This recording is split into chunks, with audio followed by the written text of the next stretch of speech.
Every year in the NFL, it's a new team. As far as goals go, we have one. Putting a f***ing ring on our finger. Welcome to the Buccaneers Observer Podcast. This is Ralph Phillips. I'm Molly Bay. Today is October 4th, 2021, better known as Losing Tuesday. Tuesday sucked. This week sucks. This one was like worse than the loss to Green Bay. Yeah, I felt that way too. This was a kick in the groins. Got a lot to talk about with this game. I tell you, man, I have some complaining to do. Ooh. This is gonna be, I try not to do this. I really do. I try to be as unbiased and fair and truthful as I could possibly be, but this one, man, I'm mad. I'm angry. I was in a bad mood yesterday. I woke up kind of grumpy, had some stuff happen that, it was just kind of crappy. And then I was like, okay, I got to rewatch this game because we always rewatch the game before we do the podcast. And I rewatched the game, and man, was I angry through this whole game. I'm sitting there watching it, and I'm just mad. I'm mad. And I can't wait to hear who you're mad at. Well, it's the usual suspects. Okay. Yeah, we'll go with that. But man, this game was not what it appeared to be, and I haven't even got to the all 22 yet. I just downloaded that today, getting ready to go through it. I've gotten 2 games almost done with all 22, so I'm going to start on this one and just go ahead and try and get what I can out of it. Hopefully I'll be able to get some videos up this week. This one, I know I'm getting video up on this one. I know. There's a couple things I've got to say. I've complained about this stuff for years, and I'm always like, okay, I'm going to make a video about this one. I'm going to make a video about this one. But this one I'm doing. This is the one. I'm angry. Keith angry. Real quick, though, fact check follow-up. I said the Dolphins and the Eagles and the Bills were the only undefeated teams last week. It was the Dolphins and the Eagles. No Bills. No Bills. No, they lost to somebody, and I can't remember who. So it wasn't. Geez, what happened to the color on our webcam? It went green. There we go. So it was. I was just shocked that any of those people were undefeated, to be honest with you. So right now, as it stands, the Eagles are the only undefeated team. Which is crazy that it happened this early in the season. Yeah, this is I can't remember a season where it's been this early in and there's only one undefeated team. I know. Or like four games. 4 games in. One 4-0 team. And we only have 1 or 2. The Houston Texans they haven't won any. They do have a tie. No, they've won. I forget what happened this weekend. I think they lost. So they're 1-2-1. Good Lord. They would tie. Houston Texans. I know. What a crap team there. I know. Why do we keep getting this weird color on there every time I lean back? I guess I can't lean back. So, that's it for the fact checks and follow-ups. Real quick, Devin White was given the award for the NFC Defensive Player of the month. Not for October, probably. Yeah. I got some things to say about him, too. He had racked up 24 tackles, which is about 8 per game so far this season. 3 sacks, 3 tackles for a loss, 2 passes defensed, and a forced fumble. That was when we were 2-1 before we played the stinking Chiefs. Stinking Chiefs, I like it. The chefs. The chefs. Oh, man, I tell you what, I was furious with this game. It was weird watching the game. And Molly said before the game, she goes, oh, God, we got to listen to Chris Collinsworth. What'd you say, fellatio? Filate. Patrick Mahomes. The next Michael Jordan. Yes, the next Michael Jordan. And I laughed. I was like, yeah, we're going to have to hear him a little bit. I couldn't believe the whole game. That's all he talked about was how awesome Patrick Mahomes is and this and that and this and that. And they made it. It was the Patrick Mahomes show. I mean, they rarely. They rarely said anything about Tom Brady or the Buccaneers except how badly they were getting beat and everything. And the media really did a disservice with this game. You know, it was a lot more competitive than it seemed, and I think a lot of it was because of just the way the announcers were just, you know, oh, there's no stopping this Chiefs offense when they get on a roll. There's no, you know, Patrick Mahomes is the best in the universe that's ever been, and Travis Kelce is taking his revenge on Devontae. You know, and the way that they told it, the only reason the Chiefs lost the Super Bowl was Pat Mahomes' toe. Yep, that's right. That was it. And they talked about the offensive line. You know, now they got a new offensive line, and this offensive line is just killing it, which I'm really, really going to talk about that a lot here.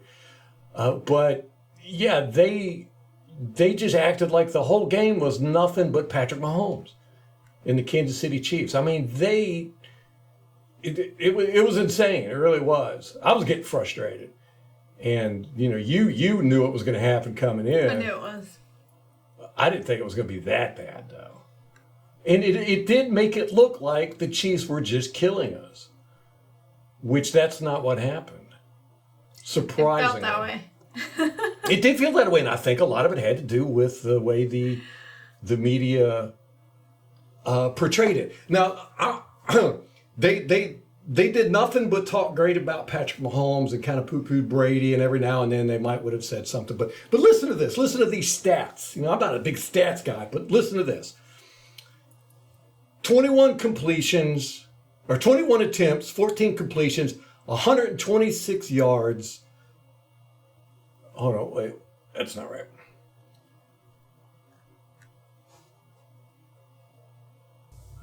All right, I got the stats pulled up here. Now listen to this. You tell me which is the better stats.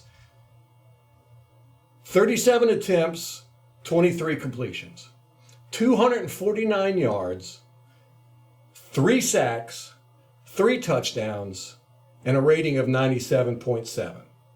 Or 39 completions out of 52 attempts, 385 yards, 1 sack, 3 touchdowns, and a 114.7 rating. You tell me who's better there.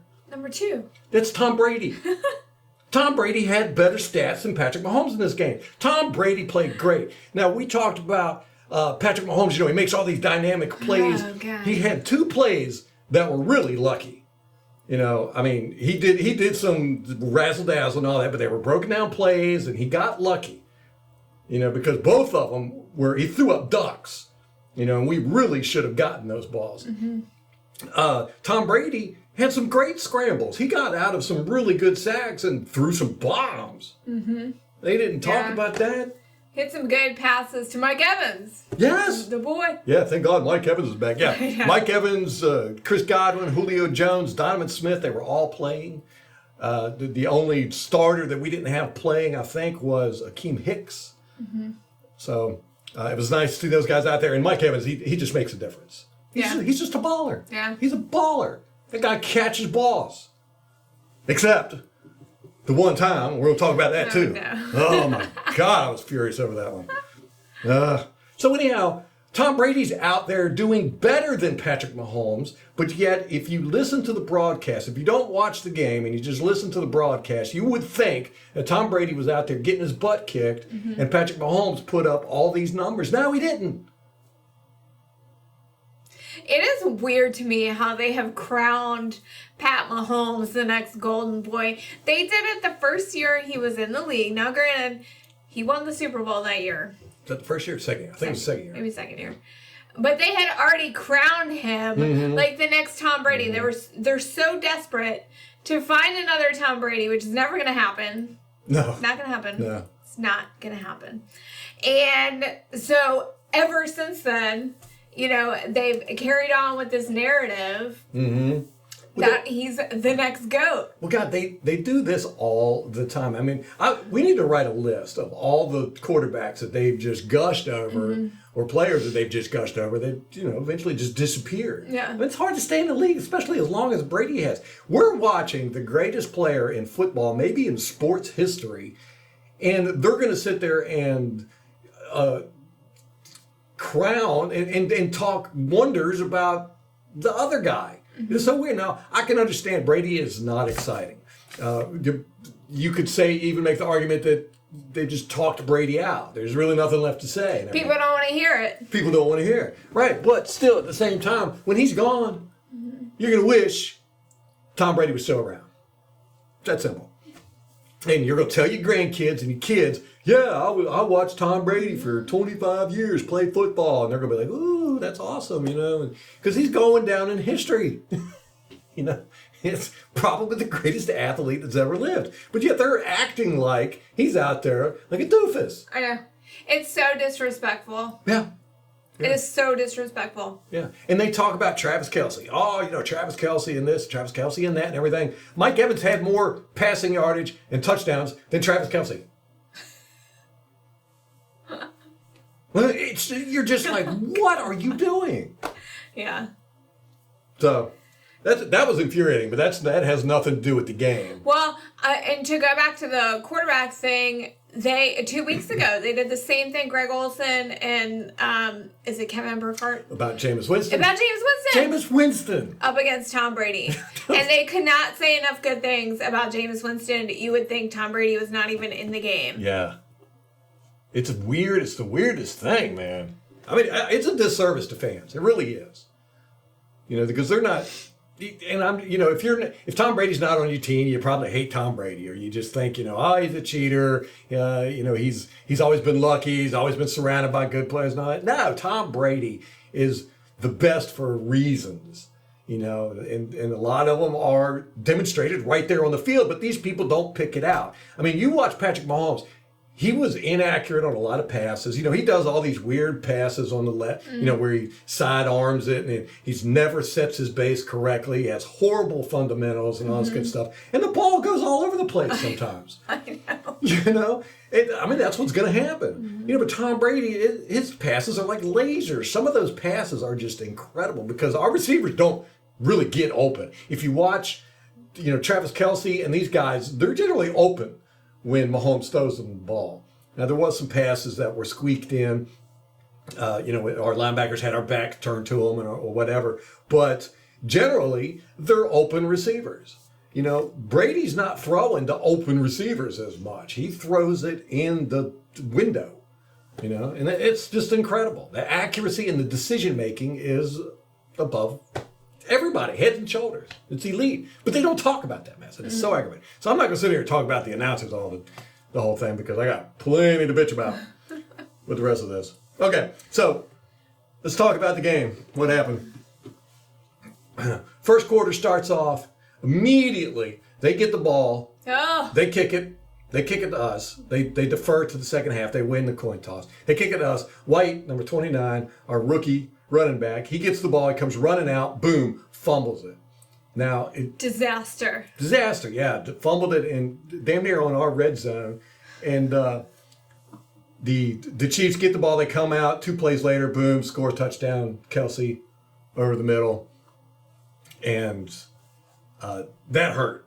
Because you got to remember, we only lost by 10 points? Mm-hmm. So little things mattered in this game. There was a lot of little things that gave them the advantage. Now, on that fumble, it really wasn't White's fault. It was just one of those weird things. They didn't punch the ball out or anything like that. It was just, a group of people hit at the same time. It got wedged out. Our guys didn't see it come out. I don't even think their guys saw it come out. It just kind of rolled over to one of their guys, and he grabbed hold of it. And then nobody saw it come out, the announcers or anything, until the referees came over and, pointed that it was Kansas City's ball. So 2 plays later, Kelce scores a touchdown, 7-0. Then on the extra point, man, Jamel Dean came so close to blocking that. I think it went through his hands. Oh, really? Yeah. Dang it. I know. That would have been sweet. There was a couple of issues that our team had in this game that I'm going to cover here. The defense was one of them. Surprisingly, not where you think it's going to be. But they played hard. They played a good game, too. Surprisingly.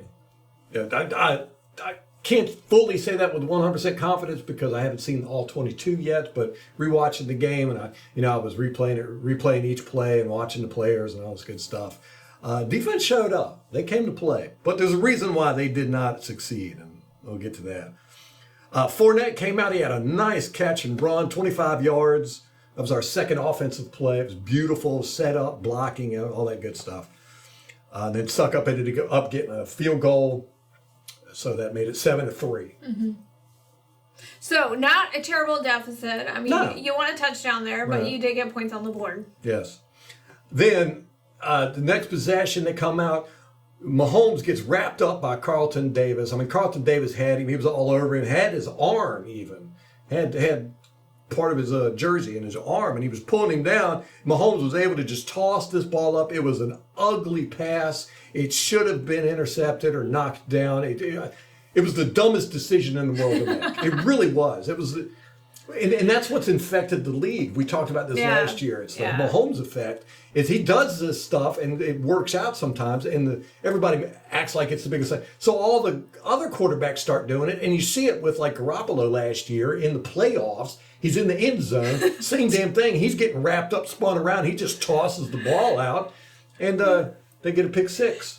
It's like the Mahomes effect is like the opposite of the Jameis effect. Like Jameis infects his teams with dumb stuff, like just unlucky, fluke stuff. Just always seems to happen to the people around him. Mahomes is like the total opposite. He gets lucky way more than he should, and a lot of these chance plays just work out in his favor. Yes. Yeah, and you could say, there's some skill there and everything, and yeah, there is a little bit of skill, but there's no way, if you go back and look at that play, I mean, he just wings the ball as he's being taken down. He's got his arm, and it wasn't like it was a pretty pass on target. That would have been a different story. You go, oh, that was quite impressive. No, it was a wobbler. It just floated up in the air, and it was caught by Smith-Schuster for a first down. And Winfield was 6 inches away from batting that ball down. So, I mean, it's just one of those plays where the defense gets caught off guard because they're like, why would he, that's just ridiculous that they're kind of shocked that it happened. Same thing with the touchdown. We'll talk about that later. Well, this is something that I learned from the video you did of comparing Jameis to Tom Brady. You had that series, and one of them was the accuracy, and you showed how Jameis's receivers constantly have to come back and wait for his passes, and Tom Brady's don't. So I noticed that now, and Pat Mahomes receivers, they all have to come back to the ball every single time. It's not just right in the breadbasket. It's 5 yards this way, 5 yards that way. Yep. Or they got to stretch. They got to twist backwards. Accuracy is just not a big thing anymore. It's because we got all these dynamic running quarterbacks. So accuracy is kind of being thrown to the wayside. But it's a huge deal. It's one of Jameis Winston's biggest foibles was that he just never worked on his accuracy. When you have receivers like Chris Evans and stuff like that, Mike Evans, you can get away with it. And Chris Godwin, Mike Evans, and Julio Jones, because they can catch the ball in just about any position and twist and everything. But you have to have receivers like that. And if you don't, Travis Kelce's very good at it. Kind of these big guys. Yeah. And you have to be able to do it in traffic. You have to fight guys and all that good stuff. So Patrick Mahomes never should have thrown that pass, and it was lucky that he didn't get it picked off pick six. To be honest with you, if Winfield would have been a half a step quicker, that would have been an interception. So it is what it is. It happens. Defense didn't capitalize on it, and then right after that, Edwards-Helaire got a 3-yard touchdown, make it 14-3. Second quarter, the Chiefs end up getting the ball back after, I think it was a 4-and-out on our part. Mahomes scrambles up the middle for 7 yards on a 3rd and 2. Now, this is something I've been having an issue with, and if you watch these games closely, you'll see we are leaving a huge gap up the middle where the Ndamukong Suh was. And it reminds me so much of Gerald McCoy, how he would wrap around, he was always trying to go after the pass rusher, or the pass, rushing the passer. And he would leave that gap there. And Levante David was always very good at covering Cleaning that gap, it up. cleaning it up. But with this defense, we have our linebackers running back a lot into coverage. So they're too far back to clean up that gap there.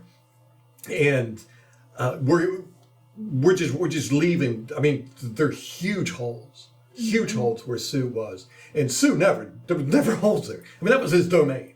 That 10 yards right there was his. And we don't have that anymore. We talked about this. Our run defense is probably going to suffer this year, and they've suffered. Yeah. That brings me to a point. That was the difference in this game. If you look at the stats, Tom Brady outperformed Patrick Mahomes, not by a little bit, but by quite a bit. Our run game was crap. We only ran the ball 6 times. For 3 yards. For 3 yards. For 3 It was so yards. awful. So I get the people complain about the play calling. Like, okay, you might have a point here. We abandoned the run. Like, I thought we were done with this. Now that BA was not. Well, we panic. I don't know. I don't know if it's Brady. I don't know if it's Leftwich. I really don't. But it just seems like we get into these situations where we feel like we have to just pass the ball every single down to try and make up. And that's what we do. And it doesn't work. It just doesn't work. Let me see. They ended up with 189 yards. Is that right? Yeah. Yeah, on 37 runs. We had 6. They had 37. Oh, my God. And they had a 5.1 average. What are we doing? That was the difference in the game. I don't understand. There's a reason why they had a 5.1 average, too. And I'm going to get to that in a second. This is the main reason why they won this game. And, man, I'll tell you what. You can guess. You know what's coming. Oh, God, it was infuriating just watching this. So, anyhow, the officiating in this game, we'll just jump into it. The officiating in this game was absolute trash. It was horrible. I don't know if they had a conference before the game and they said, all right, we're going to let Kansas City just do all the holding they want to do. What crew was it? Do you remember? I say Corriente, but... Tony Corriente. I want to say that's who it was. It was... Bill Vinovich. Vinovich. Vinovich. I don't know him. Yeah. But it was... I don't know. It was mind-boggling at all the holding that the Kansas City Chiefs did. And it was blatantly bad. I mean, I saw it during the game. I saw some holding, and I was like, man, it just seems like they're getting away with a lot of this crap. But then watching on replay, I really paid attention. And wait till I get to the All-22. I mean, I counted 16 holds just on the broadcast version. If you could see it on the broadcast version, I guarantee you I'm going to hit 30 on the All-22. Yeah. But they were calling us for holding. We got called for holding, and the Chiefs were just bad, blatant. I mean, they were like pulling jerseys from yards away, grabbing helmets. What? Yes. I mean, almost every big play Kansas City had, there's a blatant foul. And that just wasn't called. I don't know what's going on. Now, last year, the ref said that they were going to not call holding, not be as uptight about holding unless it's blatant, and so you saw a lot of teams adjusting through the league, trying to figure out, what's holding and what isn't. The Buccaneers were very, very good at not being a team that takes advantage of that type of stuff. Now, there are teams, the Saints, the Redskins, I'll throw the Kansas City Chiefs in there. The Rams were doing it, but they didn't in the playoffs last year. It was very strange. Where they take advantage of that. They hold more than they should. Mm-hmm. Well, in this Kansas City game, I don't know what was going on, and I haven't looked at any of their games previously to see if this is something that they're coaching. I would assume it is because everybody on their offense was doing it. Their tight ends, their wide receivers, their offensive linemen. But it seemed like they were really targeting Shaq Barrett. Really? He got held on almost every play. And not just held. I mean, they were clobbering him. And, he came out before the game and said that, this offensive line he doesn't see any difference, and he expects the Tampa Bay defense to have a really good game, blah, blah, blah. And, the Kansas City media made a big deal about it after the game, particularly where they went around and they asked all the offensive linemen if that had anything to do with it. And they were all like, yeah, we were so pumped up and we were going to make sure and all this. And they asked Shaq Barrett, the Kansas City media did after the game. He was coming out of the locker room. They asked him if he regretted saying it. And he was like, no. And he said they had a game plan and they did their game plan and it worked. So, that's it. But during the game, he was so frustrated with the officials. I mean, he was walking over to them and talking to them and saying, you could see he was very animated. Mm-hmm. I mean, he was getting held almost every single play. Well, it seemed like the whole Chiefs team that is remaining from the Super Bowl game. There was only one offensive lineman. Had a chip on their shoulder about the Bucs because Kelsey was very upset with Levante David. And he talked about that in the press conference also. Mm-hmm. So I think that to them, this was like a revenge game. Yes. Well, in the Super Bowl, me and you had talked about this in the podcast, and I say it's something that defenses don't take advantage of with these scrambling dynamic quarterbacks is when the quarterback leaves the pocket, you can lay out the receivers. They're considered blockers at that point. Mm-hmm. So if the quarterback leaves the pocket, lay the receivers out. And I was saying that's what we need to do in the Super Bowl, and they did it. I mean, Levante David and them were laying Kelsey out. That's why he was mad. Yes, I remember we talked about this at one point. He was sitting on the field, just sitting there, like despondent. Yes, but we didn't do that in this game. The one touchdown where Mahomes got flushed out of the pocket and Devin White came over, missed the tackle. Mahomes kind of spun out of it and then just kind of shuttled past it over the defense into the receiver's arms, got a touchdown. We should have laid out every single receiver that was in that area, but we didn't. We didn't touch them. They were actually blocking us, and that was. I think a mistake on our part that we didn't do that. And I don't understand why it's not more done more across the league because you've got all these dynamic quarterbacks. As soon as they step one single foot out of that pocket, just lay out the receivers, man. Yeah. Who are they going to throw it to? Make them scramble, So the officiating was just really, really bad in this game. I'm going to bring up a couple of things here. And when I get through the All-22, I'm definitely going to make a video on this one because I was just furious at all the crap I saw. But there was another thing that happened that I felt had a real big impact on the game. Devin White, something happened with him. He played lights out in the first couple series and then just disappeared after that. And not like he was taken out of the plays and they were going away from him, but he was kind of just standing there. He was not initiating contact. He was avoiding going into piles. There was actually one instance, I don't know if he was hurt or frustrated or whatever. We saw this with Levante David in the Rams game last year in the playoffs where he just basically quit for the last few plays. Something happened with Devin White. I don't know what it was, and I'm going to look for it on the All-22, but he kind of quit. There was at one point, it was a 3rd and 2, and it was a run, and they ran straight up the middle, kind of behind the left guard, and Golston, and I want to say it was Edwards, stopped the runner right before the first down mark. And it might have been a 2nd and 2. I can't remember. Because I think they got the first down after this. But Devin White was standing right there. And he did not try to stop that running back. I mean, he literally stood there. He was 3 feet away. The running back was still on his feet. And Golston and Edwards were fighting him to not get that first down. And Devin White stood there. Didn't try to stop the run. I was like, what is going on here? And this happened quite a bit. And it did seem like we were super vulnerable in the middle there. Mm-hmm. Yeah. That makes a lot of sense, actually. Yes. It seemed to happen after Mahomes got out, because when Mahomes scrambled for that second touchdown or third touchdown, where he just lobbed it up into the end zone from like 5 yards away, he got flushed out of the pocket. I think it was Nelson or Nassib.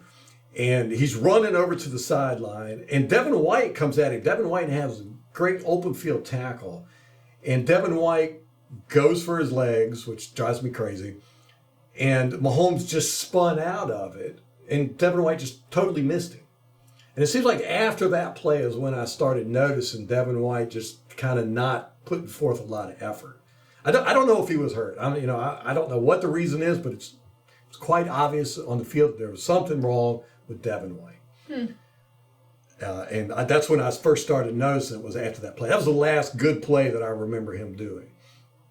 There was one instance in the third, fourth quarter where he came in on a blitz and almost got to the quarterback. But other than that, he didn't do anything. So after that, you got the third touchdown, so it was 21-3, and it was a lucky touchdown because Mahomes he got hit. He was kind of sideways in the air, and he just lobbed the ball up. It was a wobbly pass. Golston was back there in the end zone in coverage, and Winfield was coming forward. It was Winfield's man who ended up catching the touchdown, but Winfield came up because he thought Mahomes was coming into the end zone, so he came up to tackle him. And so somebody had hit Mahomes, so he was like halfway sideways and just kind of lobbed it over Winfield's head. And Golston was near in the area, but it kind of caught everybody off guard. They were like, oh, we thought he was going down and out of bounds, and he was able to just get the ball up. So again, it was another one of those, really wasn't a great play. It reminds me of Ben Roethlisberger, how he just fed on broken plays. Yeah. And that's kind of how Patrick Mahomes did in this game a little bit. He only had a few of them, but they worked out to his advantage. And that's what they are. They're kind of 50-50 plays. They can be disastrous. Yeah. Right after that, Evans had a great 30-yard catch down the middle. He got clobbered during that. He played so good. I'm so glad to see him back. He's highly underrated. Yeah. Highly underrated. Then he had the touchdown, 13-yard touchdown, made it 21-10. So we're down by 11. No big deal. 5:13 in the second quarter. Chiefs go for it on 4th and 1 on the Tampa Bay's 34. The receiver was wide open. I think it was a running back. He had gone out for like a curl route or whatever. I forget what it was. Yeah. And he was wide open, dropped it, hit him in the helmet, went right off his face. Yeah, that was. Edwards Hilaire, that's what it was. Okay. Yeah, but it would have been a first down, and just. Thank God. Something didn't go their way. Yeah. Now, they had quite a few drop passes, surprisingly. It's not surprising. No, it's not. Well, and they had a couple of really good catches. Kelsey caught a couple that were almost on the ground and horribly throwing passes. And Kelsey had a guy in his face, and he had to reach over and get the ball off the ground. Basically, good catch. He's definitely a stud. Oh yeah. So they didn't get it, the 4th and 1, and so we get it. The very next play, we get out there. Brady gets sacked. This guy comes blitzing in. It was a disguised blitz. And the guy comes in from the right, and he stayed behind another guy right until he got up to the offensive line, and then he shot around. Nobody saw him coming. Little guy, like a cornerback. Well, when he did that, Brady was looking over to the left, didn't see this guy coming at all. If he would have looked to the right, he would have seen Mike Evans was wide open. Yeah, he was open in the flats, but it would have been for a good 10, 15 yards. Because the guy that was supposed to cover Mike Evans came in for the blitz, but Brady didn't see him. Nobody saw him. He's just a little dude. He come in behind the big guys and then shot around, and we didn't have a extra blocker or nothing, so he was able to get to Brady, and Brady ended up fumbling the ball, and they got the ball back. So they went for it on 4th and 1, didn't get it. We get the ball. Brady gets sacked and fumbled. So they actually gained yardage there. By our possession. Right, by our possession. Then I had written, that's when I started writing, that Devin White has done nothing since the first few drives of the first quarter. He let a runner run right by him. And they showed this on replay. I was kind of surprised that they didn't say anything about it. But he was getting blocked. The blocker fell down. And the runner was running right up the middle. And Devin White kind of stepped over to it. Devin White could have easily tackled the guy. And Devin White just kind of stuck his arm out. Didn't give no effort whatsoever. And the guy ran right by Devin White. It was very strange. I felt like that was kind of endemic in the game, was they just had guys that were, evading tackles, or our tackling wasn't great. It just felt like we weren't physical enough. Yeah. Couldn't tackle anybody. I will say that. I think we could have been more physical. Especially, like I said, when Mahomes goes out of the pocket. And just lay those receivers out. They're blockers at that point. Yeah. It worked with us in the Super Bowl. It was effective. Mm-hmm. Why we didn't do it this time, I don't know. I guess we figured they were going to be prepared for it or whatever. I don't know. I don't know what happened with Devin White. He looked just like he just wasn't into it. Like something. He ended up slipping and falling on one play, and he went down to his knees, and he kind of just stayed there. No, he's just... I'm probably going to end up doing a video. I'd hate to do it, because I don't want to make Devin White look bad and everything. But I believe in holding players accountable. Don't know what happened there. So it was a big factor in the game, especially our run game, that Devin White just kind of disappeared. Let me see. We got at this point they're in our red zone. And they end up getting another touchdown. So that's when things started getting out of hand. It's 28-10 at that point. So the fumble on the kickoff at the start of the game, which gave them a very short field, and then the Brady sack fumble gave them a short field. That's 2 touchdowns right there. Mm-hmm. They won by 10 points. That's 2 touchdowns. Brady ended up having a pretty good game. He ended up catching the ball the one time and ran right into Chris Godwin, and it kind of shook Brady up. This was very strange. He caught the ball, ran into Godwin. Now, he was obviously hurt laying on the field, but he got up, and then he just kind of walked to the sideline, and then he started jogging a little bit when he got closer to the sideline, but Brady didn't see him. Mm-mm. And Brady we were in hurry up mode, so we ran up and snapped the ball, and that's Brady's fault. Yeah. And we ended up getting a penalty. 12 men on the field. 12 men on the field. It didn't really matter much because we ended up getting a first down very next play. But shouldn't they have called like an injury timeout for that? Yeah, I found that very strange. I don't know why Brady didn't stay down. Well, and then the announcers made it kind of a big deal about it later. God, yeah. I mean, the whole time they were talking about this Tua thing. Yeah. And, guys, go read the book Brainwashed by Merrill Hodge. Mm-hmm. It really lays out this whole concussion, CTE stuff, and shows that it's not what it appears to be. They're making a big, like Chris Collinsworth, and we talk about this all the time. I mean, you got Chris Collinsworth and all these announcers who are ex-players, Greg Olson, and all this good stuff. They played before all this stuff that, these safety protocols and all this, and they're fine. They're fine. And studies have shown that, heads of neurology departments and almost all these guys that are up in that you consider very intelligent and responsible individuals played contact sports in college, So it's not like, contact sports and concussions is making people, turn into zombies and vegetables in their older age. It's just not something that's... They're blowing it way out of proportion. So anyway. Well, and just a small tangent. The Tua thing, I think, is proof that more bureaucracy never is the answer. Not helping. It still happened. Yeah. We all saw him fall. In the first game, you're kind of I don't know. Maybe he should come out. Right. like common sense, like all of us idiots in the crowd with no medical degrees saw that and go, hey, there's something wrong with him. But then you get the bureaucracy on the side. Oh no, he's fine. Let him go back in.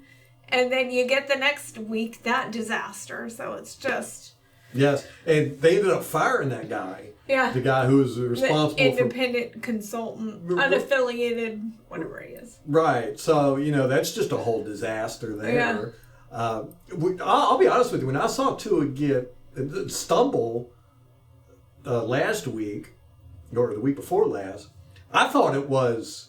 I didn't think it was disorientation. I thought it was his knee or something. Yeah. Kind of the way he stumbled to me, it looked like but it might have been...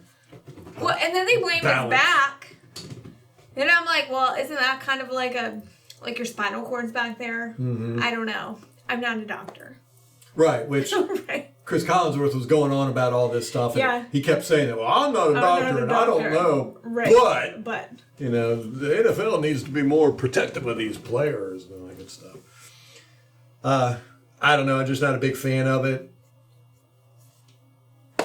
You read the book Brainwashed by Merrill Hodge. It really does a great job showing you the data and how this has turned into, instead of a follow the science thing, it's turned into a politicized money-making thing, as it always does. It's all causes become scams. This is how it is. Okay, that's the end of the tangent, right? Which tangent? The concussion tangent? Yeah. Yeah, you brought that up. I did. All right, so Brady catches the ball, ends up running into Godwin. We get a 12-man on the field penalty. Then we get a first down. And then Mike Evans gets another touchdown. So brings it 28-17. All right, we're back into easy breathing territory here. Right, but how much time was left? 15 seconds in the half. Okay. All right. Right. So, because at a certain point, it felt like, it's gotten away from us at this point. It did. There's no coming. You felt during the whole game that we were just always getting beat up.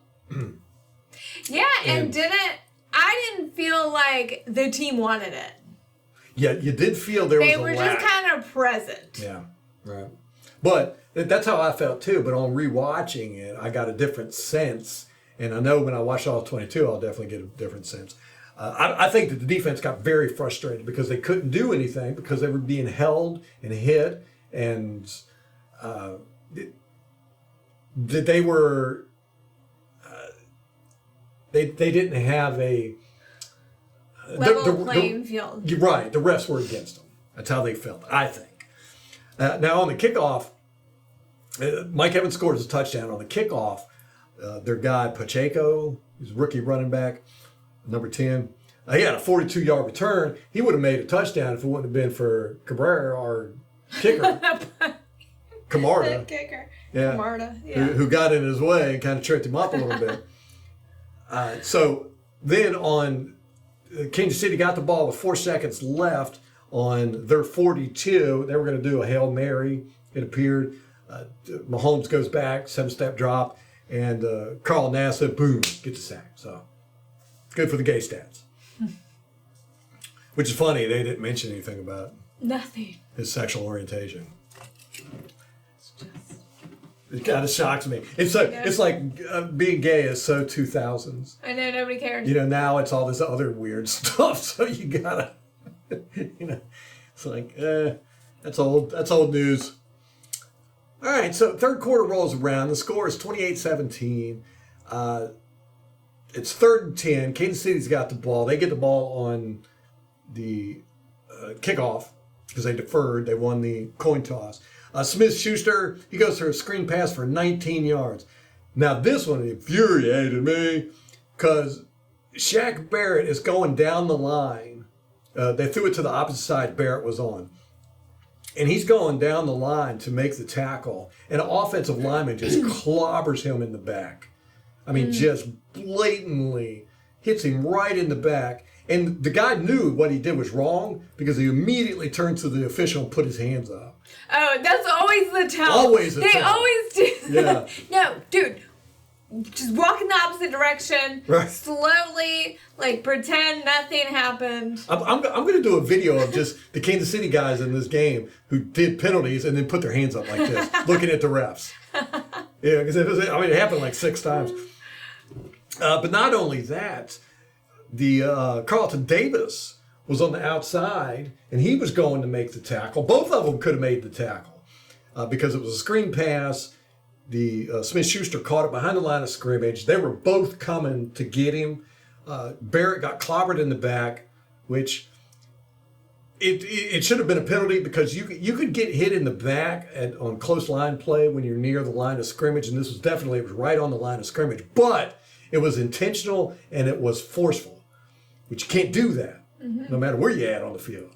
And he laid Barrett out. But the Carlton Davis, he was getting blocked by an offensive lineman who had run out there, and the offensive lineman grabbed his helmet.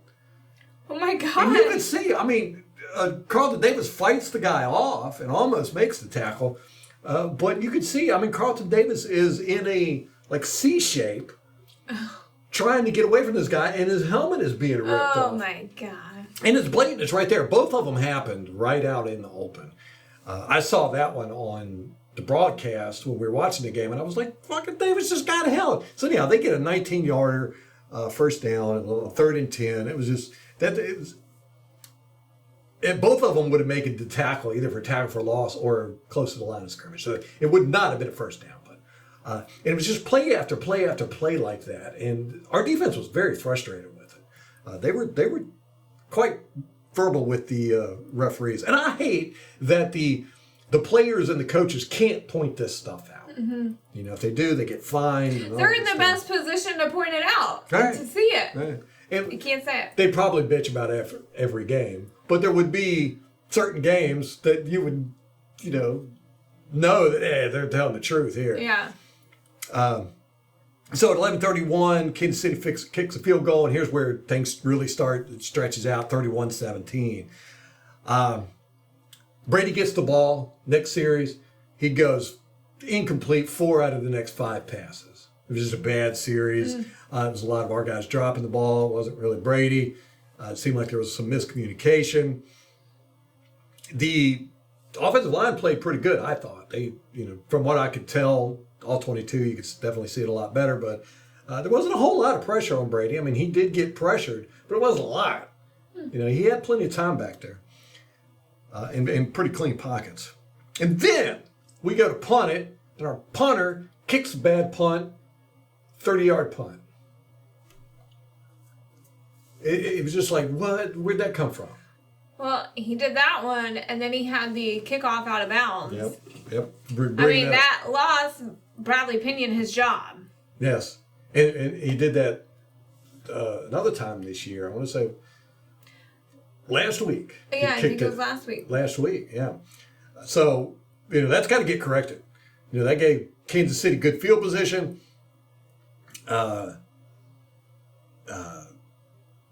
At this point, Brate was not coming back out on the field. He was in the concussion protocol. He was off.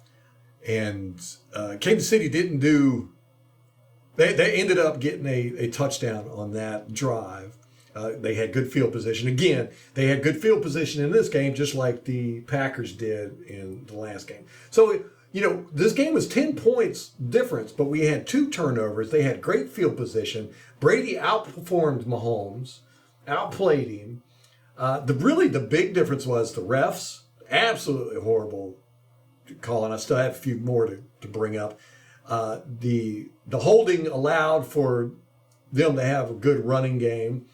And Devin White just kind of, I don't know what happened there.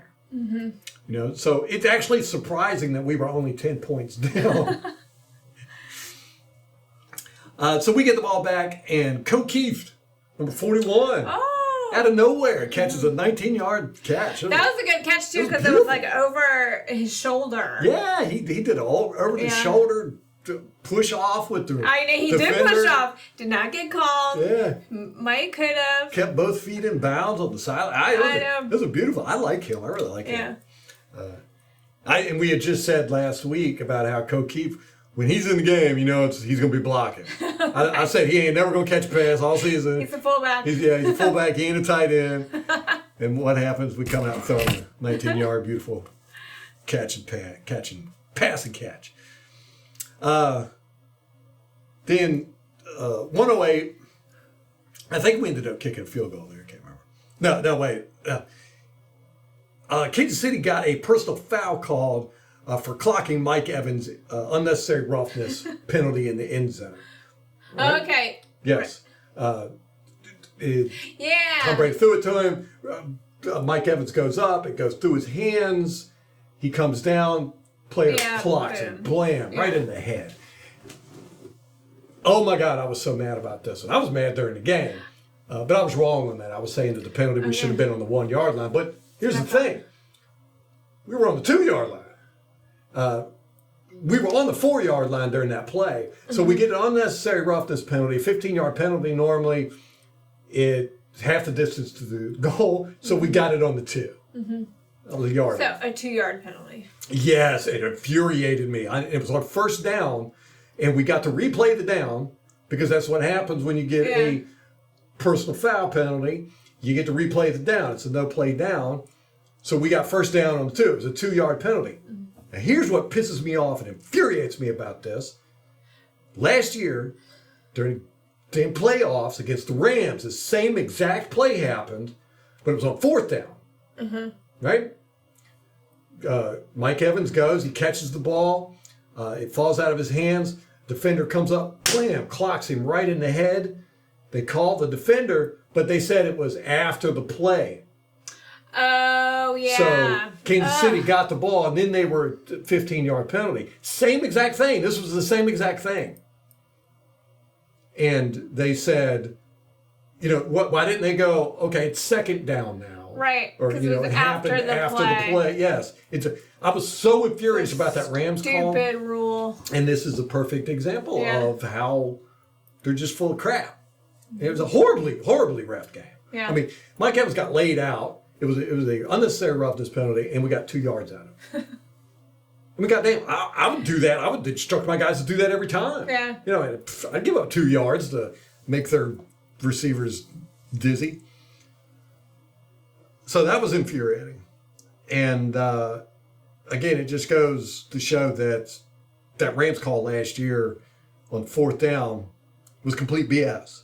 I don't know how they justified this and how the announcers, which that's a whole nother thing, didn't just freak out. I've never seen that before. You get a guy goes to catch the ball comes out of his hands, and he gets clocked in the head. That is a personal foul. Replay the down. Add 15 yards every single time, except on that play. It's the weirdest thing.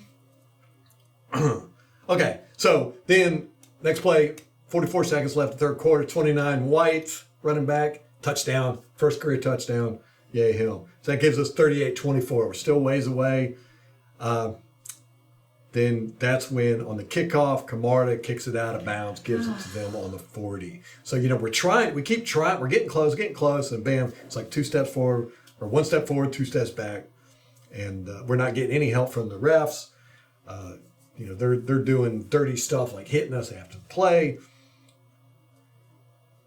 So then, at this point, there was just so much holding going on. Like I said, Barrett is complaining to the refs. He's walking over to him. He's like, "Are y'all going to call any of this?" You can see he's very animated. He's like, and for Barrett really doesn't complain a whole lot.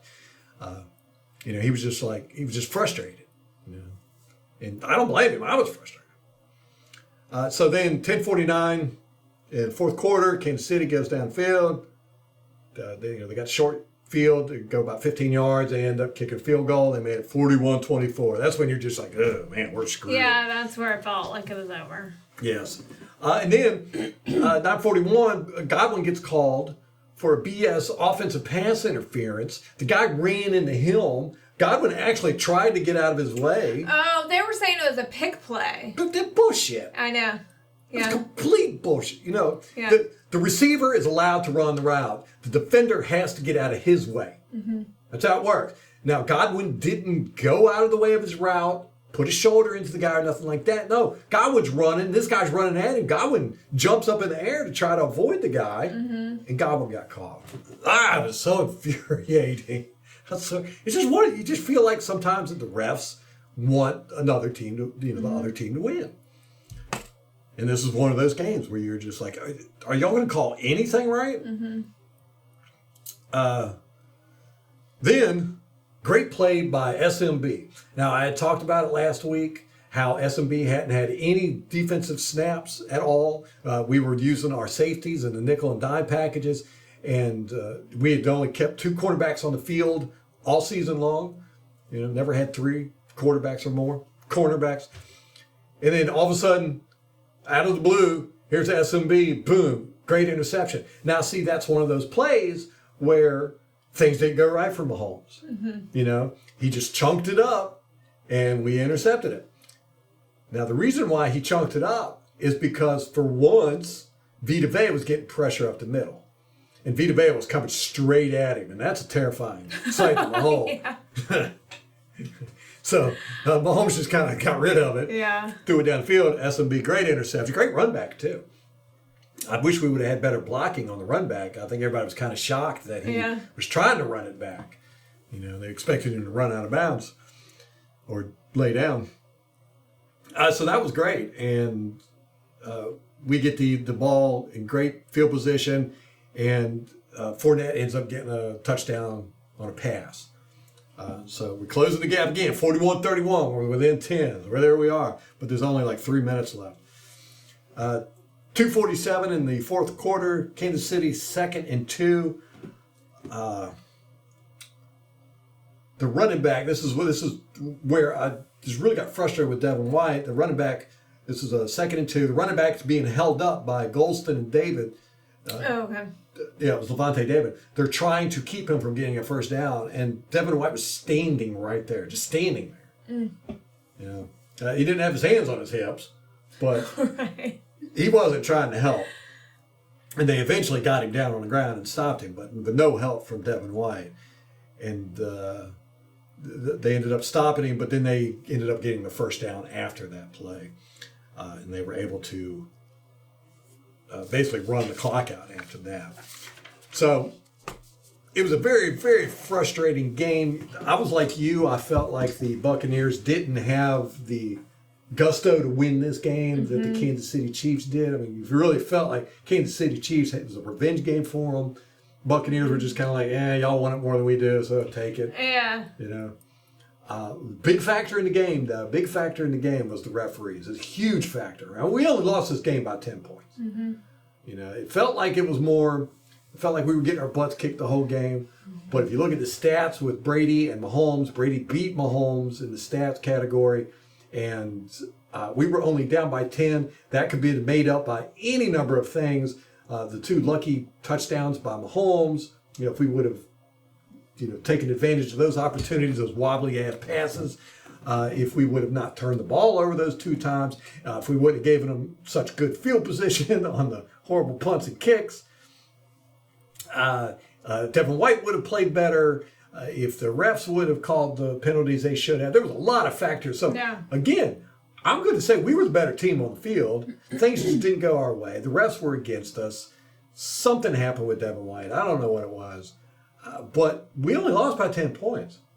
Now, it seems disaster. It's horrible to watch. It was tough watching the Green Bay Packers game, and now we've lost 2 of our home games to start the season.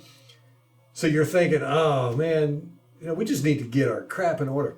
Let's not forget, the year we won the Super Bowl, we got trounced by New Orleans Saints twice. One was just a complete butt whooping on the national TV, and then we got beat by the Chiefs in Week 12.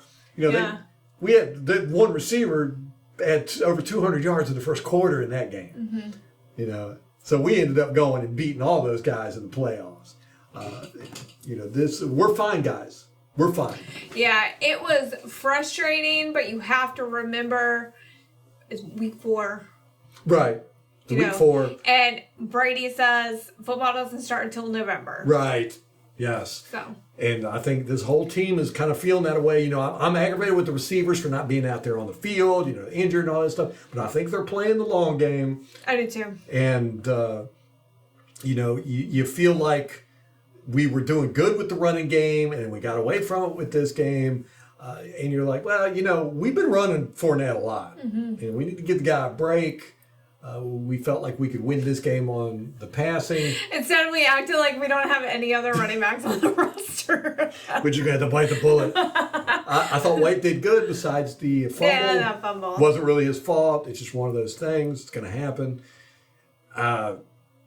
You know, we showed some really good stuff out there. You know, Mike Evans, great. I wish Julio Jones would have been more involved. He didn't get that many snaps. Sean Murphy-Bunting was out there, surprisingly, for 28% of the defensive snaps. He had 22 snaps out there. See, that makes me think it's something other, or it might be an injury or something. Yeah. Like, he's just not 100%. So they're like, let's rest him. Right. But to us, it seems like, oh my gosh, why is he not out there? Yeah. It's drama. Vita had the most snaps he's had all season. He had 71% of the snaps. Now, the time of possession was atrocious. They had the ball 17 minutes more than we did. Whoa. That happened last week against Green Bay. It wasn't 17 minutes. It was 7 minutes. Right. Which is still pretty lopsided. 17 minutes, that's huge. That's huge amount. Yeah. It did feel like we couldn't keep their offense off the field. No, they were able to just run at will against us. And again, I think it's because Devin White and all the damn holding that was going on. Sorry. I hate to be that guy, and I'm, you know, when we lose and it's our fault, I'll point it out.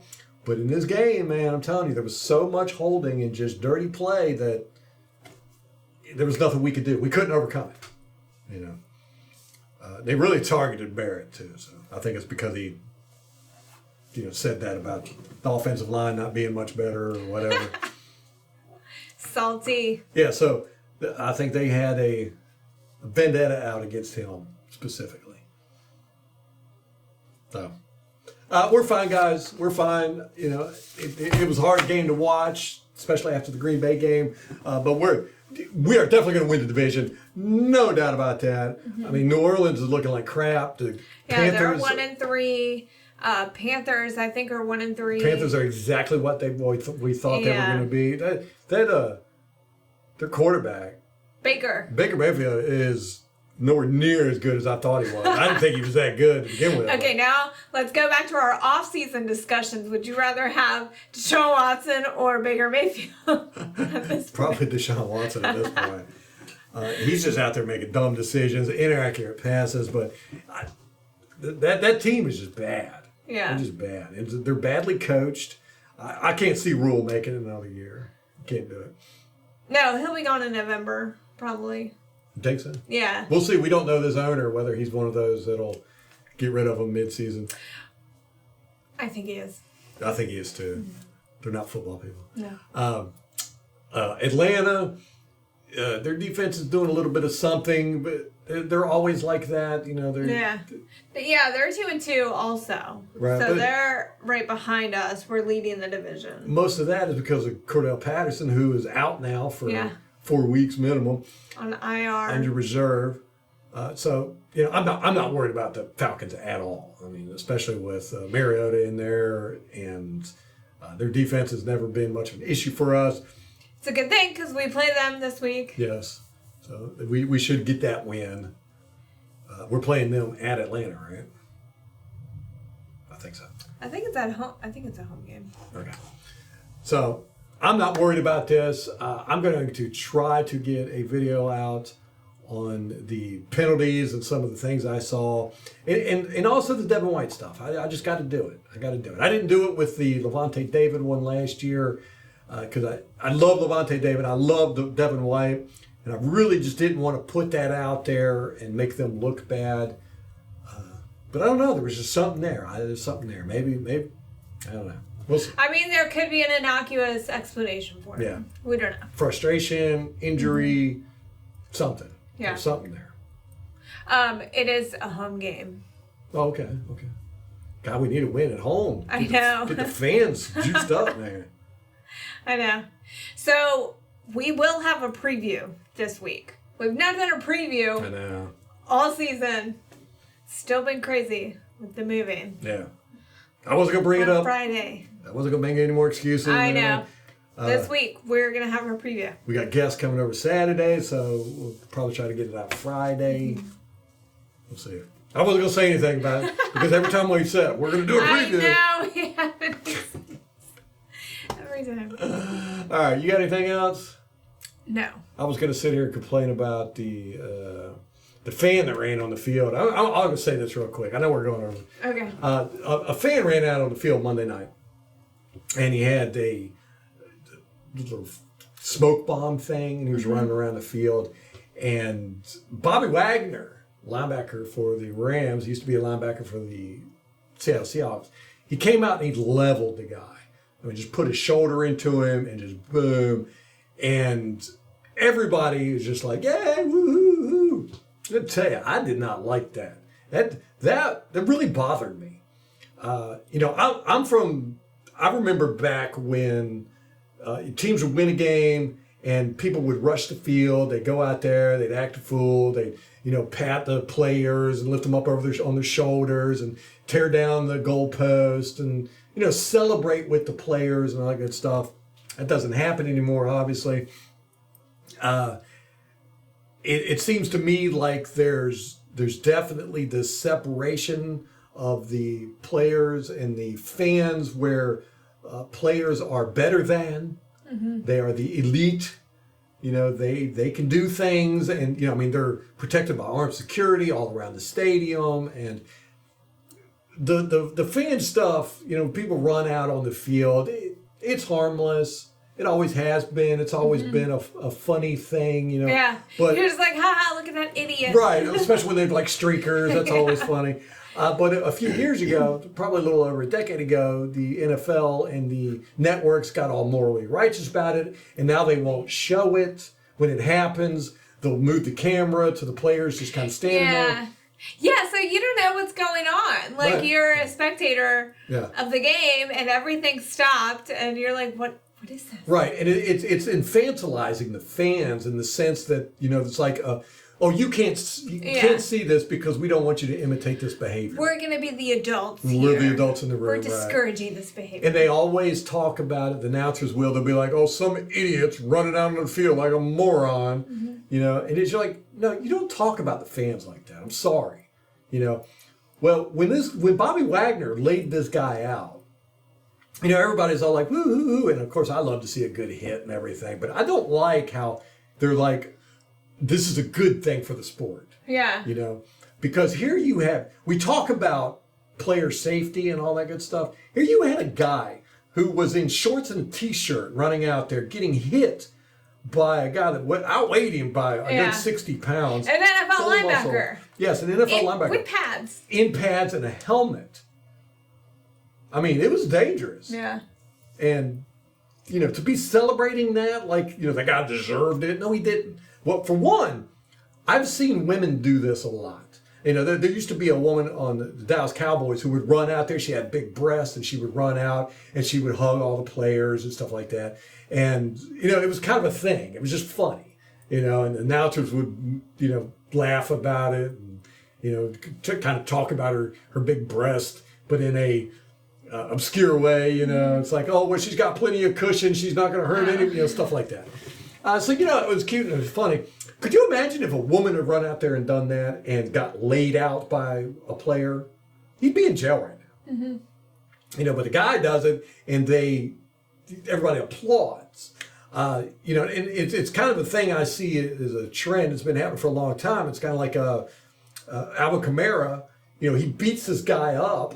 Him and a group of his friends. It's on video, and they beat the crap out of this guy, and you can see the guy's face is all bloated up and bloody, and it's just like, let it go through courts, anything like that. We're gonna keep delaying the trial so he won't miss any time this season. Right, it's gonna happen during the off season, and he won't get suspended, and all this good stuff. And this happens quite a bit, where NFL players get into fights, or they push assault men. Nothing ever happens to them. But then anything happens, if you even get accused by a woman of sexual inappropriateness, the whole world stops. You know, so I don't like this what's happening there with that. But and also, I remember in 2014, a woman ran out in the Pro Bowl. And this was all over the internet at the time. She ran out during the Pro Bowl, NFL Pro Bowl, and she was out there chest bumping with everybody. You know, and none of the players tried to stop her or anything. They didn't make it a big deal. Right. Eventually they came over and they walked her out with the security and all this good stuff. And that's another thing, you know, if you're going to tackle the guy, let security do it. The players shouldn't be involved in this. Yeah. You know? To me, it's a bad look. Yeah. You know, because it's kind of like the players saying, I don't like fans, you know. I did see rumblings that the guy was saying he was going to sue Bobby Wagner. He should. So, you know, I don't like that feeling of the tiered society where, you know, celebrities and the players can do stuff like that. You know, so, you know, the network's refusing to show it. It's kind of infantilizing the fans because they're like, oh, y'all aren't grown up enough to see this. We don't want y'all imitating this childish behavior. Yeah. You know, the players, it's this two-tiered elitist thing. I don't like that feeling. The whole, you know, the difference between the genders. You know, women are treated with the kids' gloves, and the guys are laid out. You know, almost damn near knocked unconscious, which the guy might have been. I couldn't tell from the videos I saw. And I just don't like how everybody's applauding it. Yeah. You know, I mean, it's an unhelmeted guy. He's out there just having a good time, just goofing off. Yeah. It wasn't hurting anybody. It's fun. It's supposed to be fun. You know. So anyhow, that's my 2 cents on that. Took us over limit. I just want to get that out of the way. So, all right, you got anything else, Molly? That is it. All right, guys, we're fine. We're gonna lay into the Atlanta Falcons this week and take our frustration out on them. Yeah, everybody's gonna be talking about how awesome the Buccaneers are after this week coming up. Oh, and I'm so excited! It's a 1:00 game. Yeah, finally. Yes. All right, guys. Till next time. Go Bucs.